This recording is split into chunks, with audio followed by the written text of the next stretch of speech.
Welcome in. You are speaking with the Meeples Champion, and we are here for yet again another unboxing. So, I obviously invest in a lot of Kickstarters. I occasionally buy through Amazon. Not sure what it is we got in today. I don't think it's a Kickstarter. I think it's one of my orders, but let's figure it out. So, we have got a large box. Better be a board game, because if it's not, I'm going to be massively underwhelmed by anything else. So, let's figure out what we're dealing with here. Now, as per usual, these boxes could be a lot of just wasted paper, but ooh, I'm already excited. I think we all know what that looks like. That looks to me like Wonderland's War. And that was an extremely exciting game for me. Yes! Whew! Wonderland's War. This is a very anticipated game. I missed out on the Kickstarter, but after they had done the Kickstarter, it was very successful. I just missed it at PAX East. It was done, it was shipped, but it had not arrived in places yet.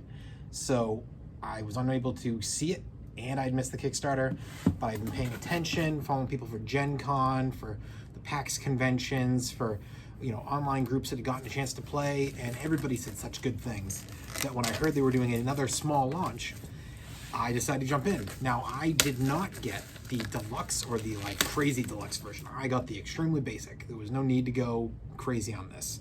I tend to be, as I mentioned before, not somebody who needs to have all that extra. If a deluxe version comes with something that is genuinely worth it because it's actually improving the game itself, for instance, my Dogs of War game over here, I got the Kickstarter Deluxe because it came with extra characters, meaning I had more playability, more options. That's one thing. But for upgraded pieces or for, going for a slightly larger board when you don't need it, I'm not into that. So, let's see what we got. Now, this is a 2 to 5 player game, 13 plus, so I'm guessing it's going to be a little bit on the hard to learn side. Some basic little things here. Ooh, beautiful instruction booklet. Not too big, I mean large, but not too many pages. Let's see what we got inside here. We've got our minis. Wow, these are actually beautiful little minis. We've got quite the color set. What it looks like in this one, let's go through our colors because this is actually a little different than usual. You got your obvious, your green, your blue, your red. But your less common is your purple. You don't not see purple, but purple tends to be for those games that go more beyond 6 player. It's not regularly in the 4, 5, or 6 player range. And even rarer is pink. I feel like the exception, maybe 5 Tribes. I don't know if I've seen a game with pink as an option, so that's pretty cool. Then we get our actual meeples. So that's beautiful. So we got our little meeples in here for every color. We got, wow, this is a beautiful component here. We have got some kind of a little black, looks like diamonds or rocks of some type for the game. We've got our bags.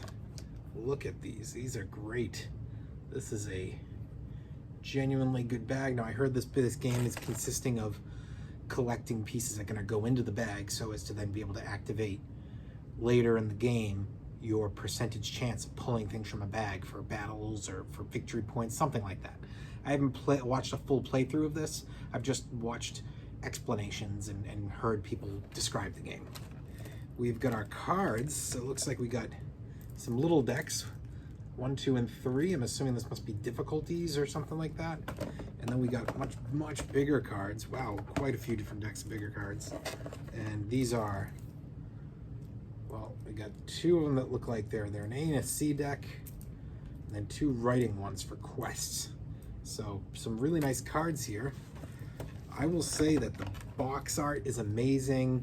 It looks like we've got some pretty good quality when it comes to the items that are in here. I'm not sure beyond this, there must be some extra. Here we go. Yeah, you pull this out. Wow, they actually did a really good insert. I'm impressed by this. Most games, when they put an insert, that's just kind of the end of the story. But this one actually has a lower level. And here's where you're going to get your boards, your individual player boards. It looks like you can play as Alice, Looks like the Mad Hatter. Looks like we got ourselves the Queen, the Jabberwock, and of course the Cheshire Cat, which I'm a little surprised that you can play as him only because he's everything on the box. You'd think he'd be like the narrator character instead of an actual playable character, but excited that he's in there.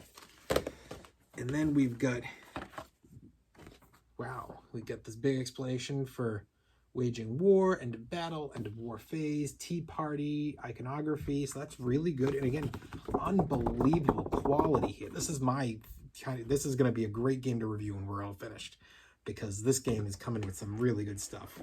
And then there's the actual pieces that we're going to be punching. So I'm going to be enjoying this little extravaganza soon.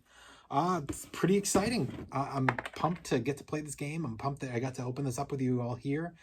We'll try to get this to the table, and hopefully by the time that this video comes out, the review will not be far behind. So let's hope it will be somewhere in the late August, maybe early September range. That's where I'm hoping, but we'll see. We have a lot of videos that we have already gotten ready, and we got a lot of other ones that have already been set up in line. So we just try to figure out what best works for the days available for when to shoot the next videos and which ones will come in where. But this will be a really cool game to get in there, so we'll get to it when we get to it. Until next time, this has been Wonderland War, and you have been speaking to the Meeples Champion. I'll see you tomorrow.